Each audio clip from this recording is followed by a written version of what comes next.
In the deepest part of the ocean, an interdimensional breach opens up and monsters called kaijus begin coming out from the doorway continuously.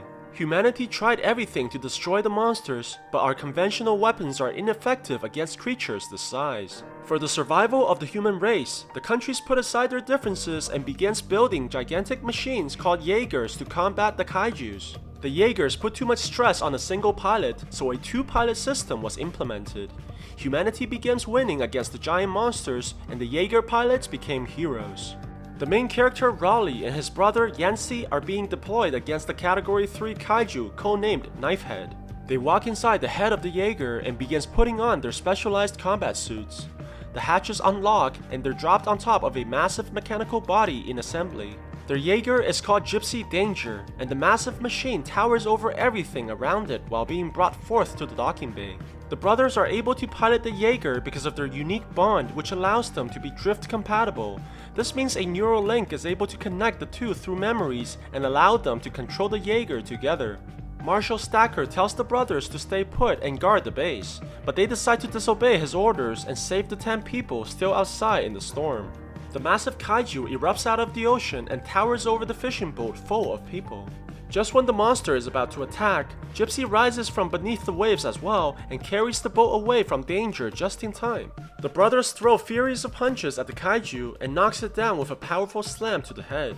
The monster rushes towards the Jaeger, but Gypsy grabs onto its head and prepares to use the plasma cannon on the other hand. They fire at the monster and the explosion sends the kaiju flying backwards into the ocean. However, the marshal tells the brothers that they're still picking up the monster's signal, and the kaiju jumps out of the water, taking out one of Gypsy's arms. The monster grabs onto the Jaeger's head and rips off half of it, killing Yancy in the process. The main character is forced to pilot alone and struggles to fire the plasma cannon while Knifehead continues dismantling the robot. Raleigh manages to shoot a large blast at the kaiju, and both their signals disappear as a result. Luckily, the main character survived and pilots the Jaeger to shore all by himself. He crash lands on a beach north of the headquarters and gets rescued by a man with his grandson. 5 years later, the United Nations is abandoning the Jaeger program as the kaijus are destroying the machines faster than humanity can rebuild them. The world leaders decide to invest in building walls around the major cities as a better option against the monsters. Despite the setbacks from the higher-ups, Marshal Stacker refuses to give up on the program that he's supposed to lead. At the same time, Raleigh has given up piloting the Jaegers and survives by working as a builder for the Coastal Wall program. Their efforts are questioned by the workers when they see another wall being destroyed by a kaiju within hours. Luckily, the city was saved by Eureka Striker, one of the newest Jaegers built in Australia who destroyed the kaiju with missile attacks. The people beg the pilots to stay, but they're moving to Hong Kong just like the rest of the Jaegers. A helicopter touches down as Raleigh heads to the outside of the building. He's surprised to see that the marshal has come for him personally and wants him to come back as a pilot again. Raleigh refuses to return as his memories of his brother still haunt him every moment, but the marshal manages to convince him by asking where he'd rather die, building a wall or inside the Jaeger. They arrive at Hong Kong and Raleigh meets Mako, the marshal's adopted daughter, who apparently has a very low opinion on the main character. Stacker shows Raleigh the other Jaegers, Crimson Typhoon from China, who's piloted by the triplets known for their thundercloud formations, and Cherno Alpha, one of the most brutal machines from Russia. They also meet the pilots for Eureka Striker, Chuck and his father Hansen, with the amazing record of 11 kills. The marshal explains that their plan is to install a nuclear weapon on Eureka and carry it to the breach guarded by the other Jaegers. They will detonate the bomb inside the portal in order to close it permanently. The team meets the scientists responsible for their mission, Herman, a physicist, and Newton, a kaiju biologist. Herman explains that the kaijus will appear faster and faster, and they will increase their numbers in the future until humanity is destroyed. He thinks that the increased traffic in the breach will allow it to remain open long enough for a nuclear weapon to be dropped in, and when that explodes, the portal will close permanently. Newton disagrees and thinks that they don't have enough information about the monsters yet. He thinks that the kaijus are clones as their DNAs are exactly the same. The biologist thinks that they should try to use the mind drift technology of the Jaegers to connect with a kaiju ring in order to understand the enemy more. Stacker chooses Herman's plan over Newton's as he needs immediate solutions rather than something that sounds like science fiction. Mako takes the main character to his room, and Raleigh inquires about her opinion on his performance. The woman is critical about the main character's decision-making abilities, as she thinks that Raleigh takes too many risks. He agrees with her while thinking about his brother, but assures her that he tries his best to atone for his mistakes. Mako goes to her room but feels guilty about her bluntness. She turns around only to see the man's chiseled body and gets paralyzed by his male hormones. The next day, Raleigh begins the selection process for the co-pilot, but he defeats every single one of the candidates with ease. He sees Mako's body language showing her criticalness towards his performance, and dares the marshal to allow his brightest student inside the ring. Stacker hesitates, but he allows Mako to fight after being pushed repeatedly by the main character. The two begin fighting each other and their movements become synchronized as they're evenly matched. The marshal stops their combat after multiple rounds, and Raleigh becomes convinced that Mako is the perfect co-pilot for him. Nonetheless, Stacker refuses to allow her to be in real combat, and everyone walks away in disappointment. At the same time, Newton sets up his lab equipment against the orders from the marshal, and begins connecting his mind with the Kaiju's frontal lobe. He quickly sees a vision of the Kaiju's headquarters and realizes that they're grown by aliens just like he suspected. He nearly kills himself through the process, but Herman manages to save him just in time. After much consideration, the marshal decides to pay Mako a visit and keep the promise he made to her by allowing her to pilot the Jaeger. Raleigh is surprised to see Mako enter the machine and is happy that he's finally getting a worthy co-pilot. The two begins the drifting process and their memories become interconnected. Stacker gets the news from Herman that Newton has successfully drifted with the Kaiju brain and rushes over to see the results. The biologist tells him that the Kaijus are actually weapons used by a race of aliens that conquers planets and use up its resources. Stacker wants Newton to do it again, but he requires another brain from the monsters. The marshal gives them the contact for Hannibal Chow, a black market organ dealer for the Kaijus. On the other side, things begin to go wrong as Raleigh starts seeing his dead brother in the drift. The spiking energy destabilizes the Jaeger, and Mako also begins seeing her memories. Apparently, her parents were killed by one of the Kaijus when she was little, and she became terrified of the monsters. Raleigh tries to snap her out of the memories, but her emotional connections are too strong, and she begins defending her illusions by triggering the Jaeger's plasma cannon. The crew manages to disengage the weapon systems and save the facility from complete destruction. Raleigh rushes towards Mako as she regains her consciousness from the nightmares. At the same time, Newton manages to find Hannibal in the black market. The man becomes furious when he learned that the doctor drifted with the Kaiju's brain. The connection is a two-way street, which means that the aliens now know more about the humans as well, and they'll likely come looking for Newton.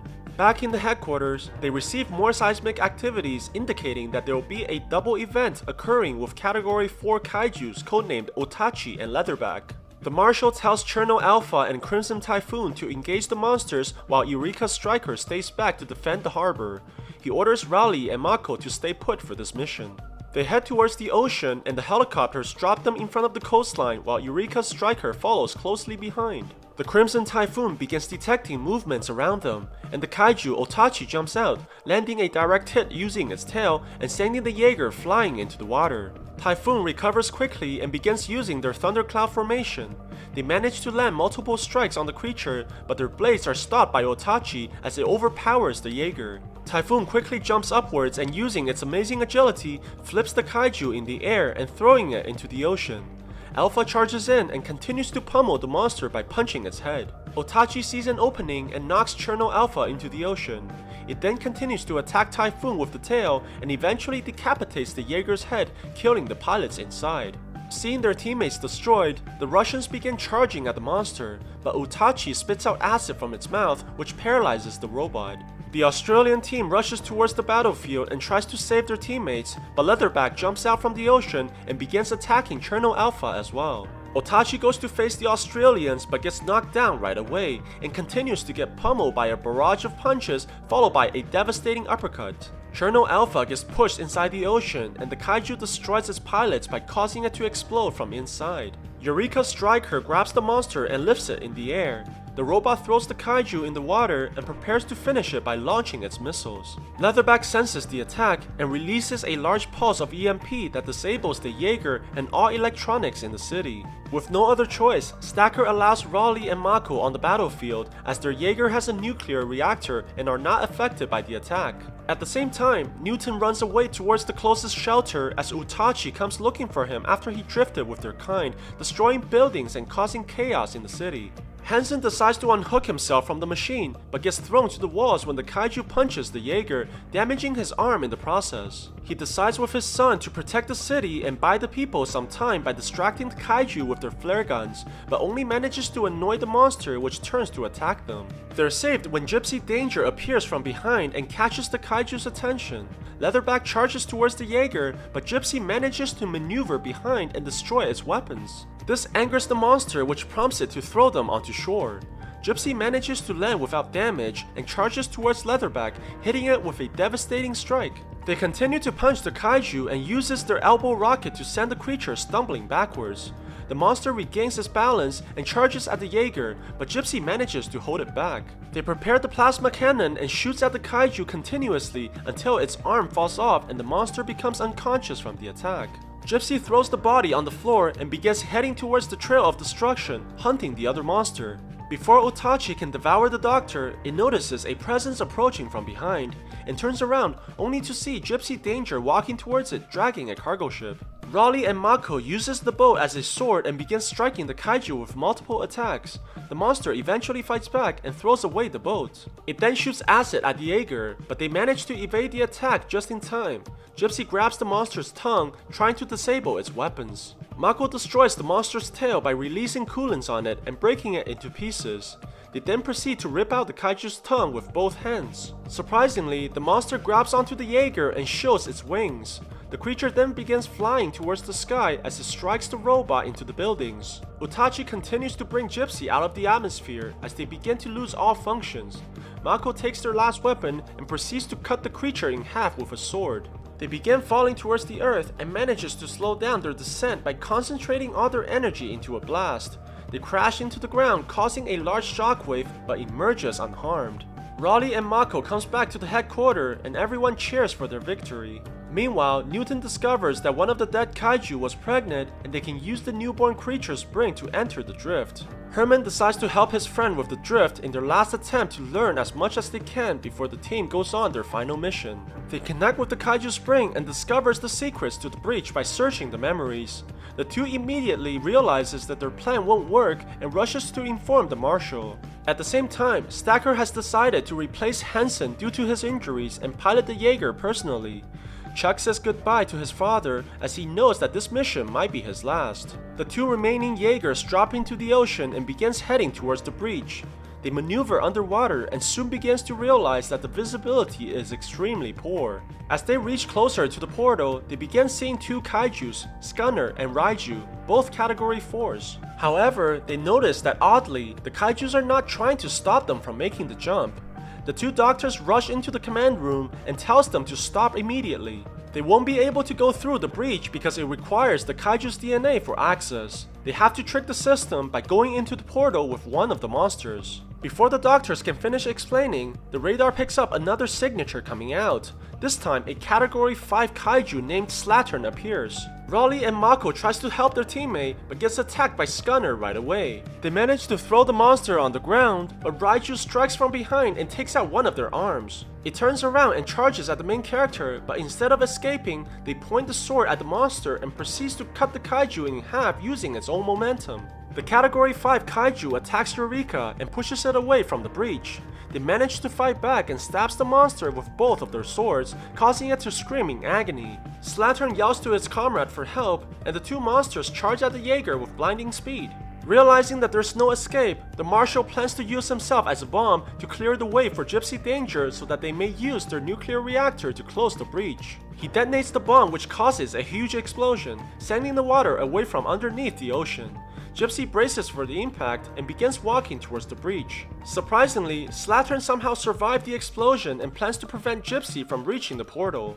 They jump towards the monster and begin stabbing it repeatedly. Raleigh turns on the central reactor and begins burning a hole through the kaiju, which ultimately kills it. They manage to make it through the breach while carrying the monster's body. Mako slowly passes out from the lack of oxygen, but Raleigh puts her in the escape pod and fires it away from the aliens. He dislodges himself and continues towards the nuclear reactor where he manually sets the explosion to occur in 60 seconds. Raleigh then ejects himself in the escape pod as the Jaeger continues to fall into the kaiju's military base. The aliens look at the machine in confusion as the nuclear reactor approaches meltdown and explodes, destroying everything in the vicinity and closing the breach at the same time. Both Mako and Raleigh survive the explosion and the people celebrate in their victory. The two embrace each other as the military arrives to their rescue.